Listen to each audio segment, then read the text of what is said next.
का आगमन हुआ, जोशी की सरजमीन पे वेलकम हुआ, क्या कहना चाहेंगे? देखिए, बम्बई का सफ़र हमारा इसलिए हुआ कि बम्बई से एक बड़ी जमात जनाब भाई फैयाज अहमद खान साहब की सरपरस्ती में हमारे इलेक्शन के कैंपेन में शामिल हुआ और उन्होंने वहाँ काफ़ी दिक्कतों को बर्दाश्त किया, काफ़ी परेशानियाँ झेली, पत्थर खाए फूल चुनने के खातिर, और जब चमन में फूल आया है उनके दामन में फूल पहुँचाने हम आए हैं और इनका शुक्रिया अदा करने आए हैं। और फिर बम्बई में बिहार की बड़ी आबादी कारोबार में हो या मजदूरी में हो, उन तमाम तो लोगों ने जो हमें साथ दिया और वो किसी वजह से नहीं जा सके तो अपने घर में अपनी बहनों को, बेटियों को, अपने अहले ख़ानदान को उसने यहीं से कैंपेन किया, सोशल मीडिया के कैंपेन का सहारा लिया, उन्होंने दुआएं की। हम उनके लिए भी इज़हार तशक्कुर करने यहाँ आए। हमारे उलमा की एक बड़ी तादाद है जो यहाँ पर है और यहाँ से उन्होंने अपनी नसीहतें की, हम उनका शुक्रिया अदा करने के लिए आए हैं। और जाहिर है कि हम आए हैं तो उन्होंने हमारे लिए इस्तक़बाल रखा है और हम इसमें शुक्रिया मानते हैं। साथ ही सर, लोग जुड़े थे आपसे, बिहार के काफ़ी लोग थे, उनके शिकवे गिले भी थे, जो उसका क्या कहना चाहिए? क्या उनके तो कोई गिले शिकवे नहीं, गिले शिकवे थे, कुछ तकलीफें थी वो भी बताइए आप। नहीं, तकलीफें जो बयान की है, तकलीफें बयान की है तो उन्हीं तकालीफ के हल के लिए तो हमें तो नुमाइंदा बनाया है।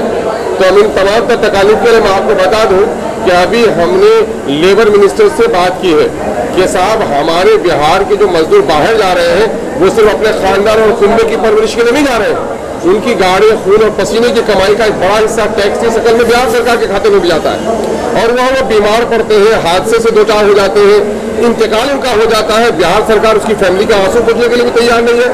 तो हमने अभी वहाँ के लेबर वेलफेयर मिनिस्टर से गुजारिश की है कि आप उन तमाम तर शहरों का सर्वे कीजिए जहाँ हमारे बिहारी मजदूर रहते हैं, बल्कि मुल्क भर में हमारे बिखरे पड़े हैं, तो चाहे तो अपनी एजेंसी आप लीजिए या वहाँ से कोई एजेंसी हायर कीजिए कि अगर कोई नागहानी हादसा उनको हो जाता है तो वो गमजदा फैमिली उस वक्त अपने लाश को लेकर आए या मातम करे।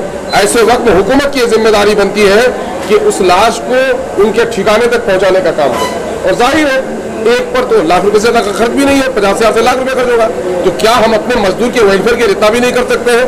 हम उनके लिए वो काम कर रहे हैं। जो अनस्किल्ड और अनऑर्गेनाइज सेक्टर के जो लेबर है, हम उन लेबरों के हुकूक के तहफ़्फ़ुज़, यहाँ जो कंपनियाँ उनका इस्तेसाल करती हैं या काम करते हैं, उनको मजदूरी नहीं मिल पाती है, हम बिहार गवर्नमेंट पर उसका भी दबाव बनाने जा रहे हैं।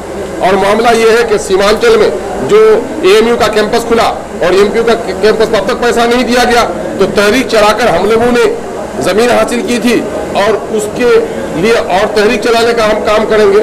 वहाँ की तालीमी सूरत हाल और सीमांचल में लोग खपे अफलात से नीचे हैं, पर कैपिटा इनकम पूरे मुल्क में और पूरे बिहार में सबसे कहीं कम है अगर तो वो सीमांचल में है।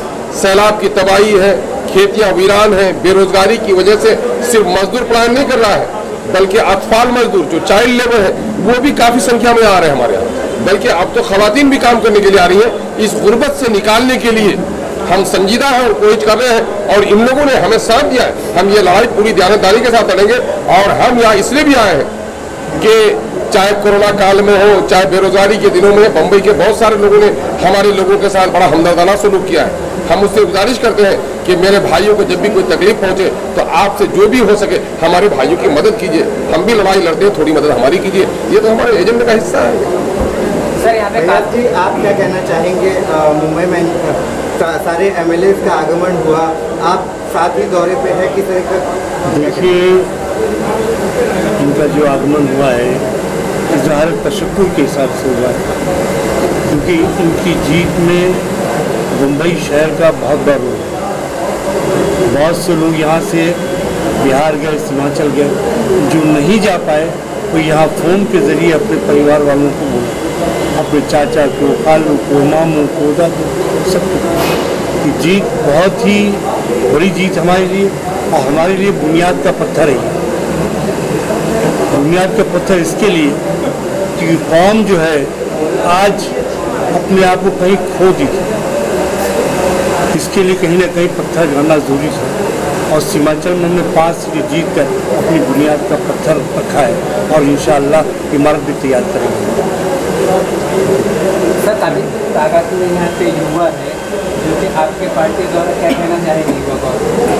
देखिए, युवा तो बेइंतहा ज्वाइंट हो रहा है। रोज़ाना युवाओं का एक सैलाब उमड़ पड़ा है मुंबई शहर।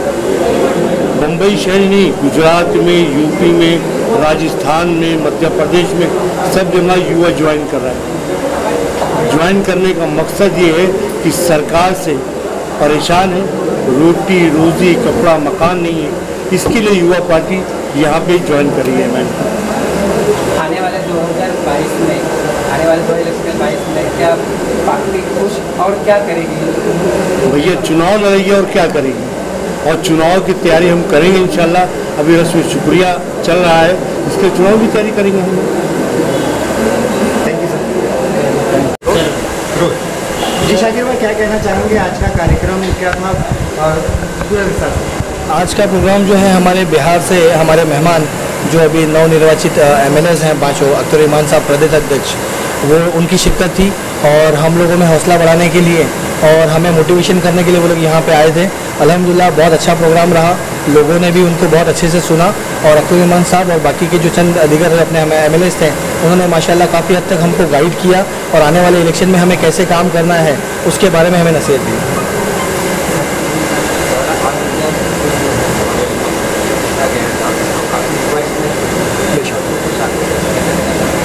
मेरा संदेश हमेशा से यही रहा है कि सच के साथ रहो और मजलिस इत्तेहादुल मुस्लिमीन जो है वो सच के साथ रहती है, चाहे उसके लिए उनको कितना ही लॉस हो जाए।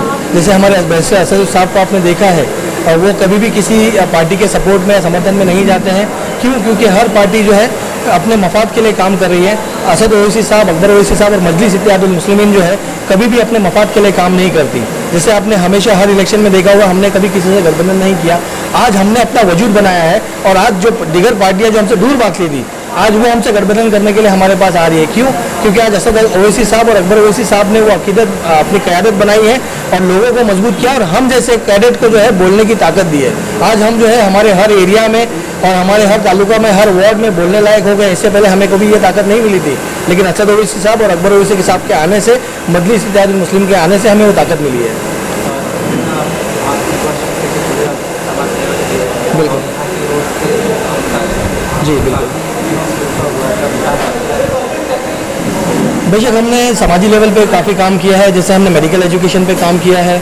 हमने जो है यहाँ के लोकल जो मुद्दे हैं, जैसे यहाँ पे मैटरनिटी हॉस्पिटल्स नहीं है, उसके बारे में हम काम कर रहे हैं। अभी एजुकेशन के लेवल पे हमने काम किया है। हम अभी एक तरतीब बना रहे हैं जिसके अंदर जैसे आपने देखा होगा बीएमसी महकमे में कहीं पे भी जाओ, हॉस्पिटल या होगा, उसमें मराठी जो है लाजिम है। तो अभी हमने क्लासेस ओपन करने का सोचा है। 2-3 सरों से हमारा राब्ता कायम हुआ है, जिसमें मॉर्निंग में लेडीज़ लोग जो है अपने काम से फारिग होकर वो आफ्टरनून में आ सकते हैं। दोपहर में हमारे बच्चे, हमारे युवा जो है फारिग होते हैं तो मराठी सीख सकते हैं। और सुबह में हमारे बुजुर्ग जो घर में होते हैं, जो हमेशा ज़्यादा करके काम बीएमसी महकमे का बुजुर्ग करते हैं, तो मराठी बोलना जो सिखाने का काम है इंशाल्लाह हम लोग यहाँ पे कर रहे हैं। इसके अलावा और दीगर कामों के ऊपर हमारा तवज्जो है, जैसे बीएमसी स्कूल्स में बस फैसिलिटी अवेल करने का, वो भी इंशाल्लाह हम लोग तरतीब में ला रहे हैं और ऐसे दीगर और कामों को हम तरतीब दे रहे हैं। बेशक चेहरा देखिए ऐसा है कि ये जो चेहरा है, इसको चेहरे को बनाने वाले ये आवाम जो खड़ी है, ये मेरे युवा शक्ति, ये मेरी जो लेडीज़ टीम है, ये है। इनकी जो सपोर्ट, इनका जो प्यार, इनकी जो मोहब्बत मुझे मिलती है, उसके ज़रिए जो है हम ये सब काम कर पा रहे हैं और इंशाल्लाह आगे भी करते रहेंगे। साथ ही शाकिर भाई, क्या कहना चाहेंगे? आज यहाँ जो बिहार के रहवासी हैं, उन लोगों को एमएलए के हाथों से सम्मान चिन्ह दिया गया, उसके लिए क्या कहना? सर ऐसा है कि एमएलएस को हमने यहाँ पे बुलाया था और यहाँ की हमारी बिहार की जो जनता थी, उनके कुछ सवालात थे, तो उन्होंने मुझसे रब्ता कायम किया कि साहब जब एमएलएस आ ही रहे हैं तो हम खैर मकदम के साथ साथ उनसे कम से कम कुछ सवालात भी कर ले कि उनके क्या मंसूबे हैं बिहार को लेके। तो अख्तर ईमान साहब और दीगर जो अपने एमएलएस थे, उन्होंने जो है वास्वा उनको बताया, जैसे इनके सवालात थे कि ट्रेन की फ्रिक्वेंसी वहाँ पे बढ़ाई जाए। अख्तर ईमान साहब ने वादा किया कि इंशाल्लाह वो जब विधानसभा नेक्स्ट अधिवेशन होगा उसमें वो आवाज़ उठाएंगे। जैसे बिहार भवन यहाँ पे बनाने की बात थी, बिहार के जब लोग आते हैं यहाँ पे तो मेडिकल के लिए जब आते हैं, उनके परिवार वाले रोड पे रह रहे हैं, खाने पीने का कोई ये नहीं, बेचारे गरीब लोग हैं। तो इंशाल्लाह अख्तर ईमान साहब ने ये भी कहा है कि बिहार भवन भी यहाँ पे बनाया जाएगा। कुछ वक्त लगेगा लेकिन इंशाल्लाह बिहार भवन भी यहाँ पे बनाया जाएगा और कुछ छोटी छोटी तंजीमें यहाँ बनाई जाएगी बिहार को लेके, जो कि वहाँ की असेंबली से मिल के, वहाँ के एमएलए से मिल के इंशाल्लाह मुंबई में काम करेगी। हाँ। चाहेंगे आज के कार्यक्रम के बारे में? आज को जो कार्यक्रम शाकिर भाई ने रखे थे, ये स्पेशली मैं इनके लिए बोलना चाहूँगी कि एक प्रोग्राम रखने के लिए जो इतनी मेहनत होती है, कई दिनों की मेहनत आज इनकी कामयाब हुई है। और हमारे जो प्रोग्राम को रखा गया था, हमारे 5 MLAs जो न्यू इलेक्टेड है वो आए थे उनके सम्मान के लिए, और हमारे मुंबई प्रेसिडेंट फयाज़ अहमद साहब, उनके सम्मान में इन्होंने प्रोग्राम रखा। वो प्रोग्राम काफ़ी सफल रहा और यहाँ पर हम लोगों को एक पैगाम, एक मैसेज मिला है। उनके आने से हमारे में कॉन्फिडेंस बढ़ा है कि जब वो लोग जीत सकते हैं तो अब उनके सहारे हम लोग, जैसे एक बड़ा होता है तो बच्चों को उंगली पकड़ के चलाता है, उसी तरह अब वो लोग हमारे बड़े हैं, वो MLA बने हैं। तो यहाँ पे अभी जो 2022 में कॉन्टेस्ट होने वाला है नगर सेवक का, तो उसमें हम लोगों को काफ़ी एक हिम्मत मिलेगी और उनका सपोर्ट भी मिलेगा। और जो भी हमारा यहाँ से कैंडिडेट खड़ा होगा तो उनके एक हिम्मत से हम लोग आगे बढ़ सकेंगे और यहाँ पे हम लोग उनकी रहनुमाई में काम कर सकेंगे। आज के प्रोग्राम के लिए मीडिया को शुक्रिया अदा करूँगा कि मीडिया दोपहर से आके बहुत इंतज़ार करना मीडिया को और कुरार पुलिस स्टेशन को। और दूसरी बात कि मैं सदर मोहतरम जनाब फयाज़ अहमद साहब का मशकूर हूँ, जिन्होंने हमें इतनी अच्छी गाइडलाइंस दी है। तो उसको तवज्जो में रखते हुए, उसको ध्यान में रखते हुए हम लोग इंशाल्लाह आगे आने वाले विधानसभा में और कॉरपोरेशन इलेक्शन में इतनी मेहनत करेंगे कि मंत्रालय पे हरा झंडा लहरा के रहेंगे। और हमारी एक तमन्ना है कि जैसे भगवा लहराया गया है, वैसे हम भी मंत्रालय पे हरा झंडा लहराएंगे और इंशाल्लाह नकीब मिल्लत और हबीब मिल्लत को हम एक तोहफा देंगे मुंबई से। और मुंबई की लेडीज़ विंग जो हमारे साथ जुड़ी है, उससे हमारी ताकत दुगनी हुई है। और इंशाल्लाह आने वाले वक्त में हम अपने सदर के कहने पे चलेंगे और ज़्यादा से ज़्यादा नगर सेवक जीत के देंगे। कामयाब होगी, आपके MLAs आएंगे और इस तरीके के प्रोग्राम आयोजित किए जाएंगे हमारे तालुका अध्यक्ष के ज़रिए, तो कार्यकर्ता में एक अजीब उत्साह होता है और उस उत्साह के अंदर लोग काम करते हैं। और हम चाहते हैं कि MIM का झंडा पूरी डंडोशी के अंदर लहराए। आज का कार्यक्रम हमारे डिंडोशी अध्यक्ष शाकिर शेख साहब ने आयोजित किया था। बिहार से आए हुए हमारे चुने हुए 5 MLA जिनकी हमने दिलखुशी की और यहाँ पे काफ़ी उत्साह देखने को मिला लोगों में। और शाकिर भाई ने कहीं ना कहीं लेके चला है सबको। और ये MIM की टीम जो यहाँ पे काम करती है, आने वाले दिनों में इंशाल्लाह इसका रिजल्ट भी आएगा। और ये जो बिहार से MLA आए थे यहाँ पे हौसला अफजाई करने आए थे, तो इंशाल्लाह हम इस पर खड़े होते हैं। बिस्मिल्लाहिर्रहमानिर्रहीम। देखिए, दिंडोशी में ये कोई पहला प्रोग्राम नहीं था। शाकिर भाई की क़यादत में दिंडोशी में प्रोग्राम बहुत से होते रहे हैं और तकरीबन पिछले 5 साल में मेरे हिसाब से दर्जनों प्रोग्राम हुए हैं। लेकिन ये प्रोग्राम थोड़ा सा अलग था। अलग ये था कि यहाँ पर बिहार के MLA और हमारे वहाँ के प्रेसिडेंट अख्तर ईमान साहब जो फ्लोर लीडर भी हैं, वो यहाँ तशरीफ़ लाए थे। उनके साथ 4 MLA और भी थे। हमारे मोहतरम फयाज़ अहमद खान साहब जो मुंबई प्रेसिडेंट, वो भी यहाँ थे। पूरी टीम मुंबई की थी यहाँ पे।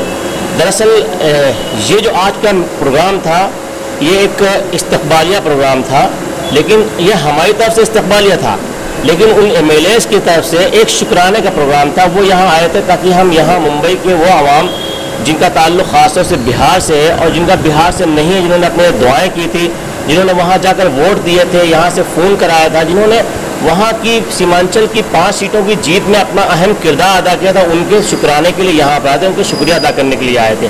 हमने उनका वेलकम किया, उन्होंने शुक्रिया अदा किया। ये एक ऐसा प्रोग्राम, यहाँ से पूरी MIM को एक ताकत मिलती है। जब ऐसे प्रोग्राम MIM को ताकत मिलती है, MIM को कोई भी पार्टी हो उसको ताकत मिलती है, और जब ताकत मिलती है तो उसके भरोसे पर आगे आदमी काम करता है। यहाँ पर शाकिर भाई ने ये प्रोग्राम रखा, इनकी क़यादत में इंशाअल्लाह डिंडोशी में आने वाले वक्त में तमाम सीटें हम इलेक्शन लड़ने की कोशिश करेंगे और जीतने की कोशिश करेंगे। अल्लाह इनको सलामत रखे।